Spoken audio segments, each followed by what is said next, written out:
মোবাইলে দেখিলে? আরে না, আমাকে মাইয়ে রেঞ্জলো কলকাতাতে আইলো আমার বড় বোনের নাটক করতে থাকে। তাই ওই রেঞ্জে করছে কি ফুলকপি নেক্সট আমাকে নাগপুরিতে উঠতে খাতে তা তো 1-1.5 কিলো একটা ফুলকপি। এইরকম বড়।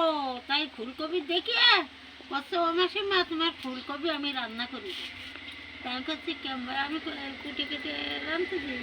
করছে কি না আসতো রান্না রান। তাই ওই ফুলকপি দেখে আমরা রেঞ্জে রেঞ্জে ওই ফুলকপি ভাজিয়েছি। ভাজিয়ে তারপরে আদা রসুন পেঁয়াজ সব বেটে নিয়েছি, নিয়ে ওই তেলে ভেজেছি। ফুলকপিটা ভেজে উঠেই না ওই তেলে ভেজেছি। ভাজে ওই ফুলকপি আবার ওর ভিতরে দিয়ে ওই ফুলকপি ভালো করে আবার নাড়া চাড়া দিয়ে ওর ভিতরে সব ঢুকেছে। ঢুকার পরে দেশে জল ঢেলে দিয়ে সেই কপি ফুটিয়েছে। ফুটিয়ে টুটিয়ে যেরকম রান্নার তালিকা হয় ওরকম হয়েছে।